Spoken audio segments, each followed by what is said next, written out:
এখন আমি এই লঙ্কা 100 লঙ্কা সেদ্ধ করতে দিলাম। এটা সেদ্ধ হোক, তারপরে আবার দেখাবো কি করব। পরপর দেখিয়ে যাব, আপনারাও দেখতে থাকবেন। শুকনো লঙ্কাগুলো এখন সেদ্ধ হচ্ছে। লঙ্কা সেদ্ধ হয়ে গেল, এবার তুলে নিচ্ছি। এত ঝাঁঝ বেরিয়েছে যে ভালো করে কথা বলা যায় না। কাশি হচ্ছে।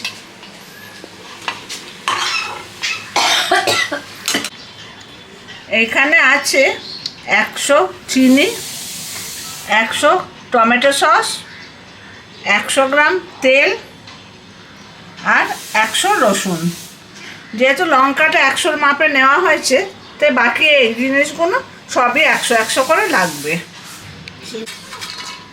এই রসুনগুলো এবার বাটা হবে। এবার কড়াই তেল দিচ্ছি। এটা 100 তেল আছে, সাদা তেল।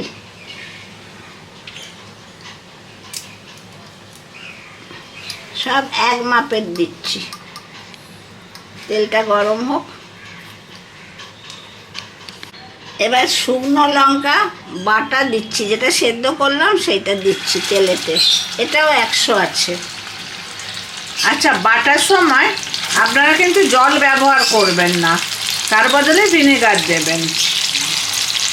জল থেকে যেহেতু এই জিনিসটা থেকে যাবে, তার জন্য ভিনেগারটা ব্যবহার করবেন। এবার রসুনটাও দিয়ে দিলাম। রসুনে 100 আছে, বেটে দিয়েছি।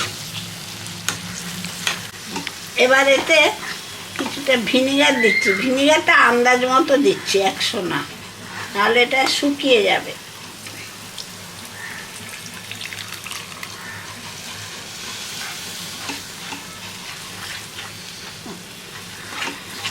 এবার দিচ্ছি টমেটো সস।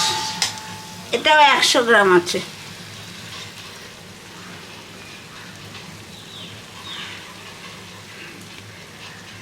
এরপর দিচ্ছি চিনি 100 গ্রাম। চিনিটায় রস হবে একটু।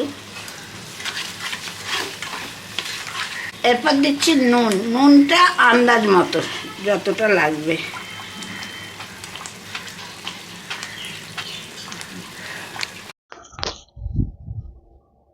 এইভাবে সব কিছু মিশিয়ে ভালো করে নাড়াচাড়া করে নিতে হবে।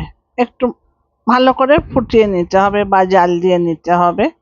যখন দেখবেন ভালো মতন একটু ঘন হয়ে এসছে, সস আমাদের রেডি। এই যে,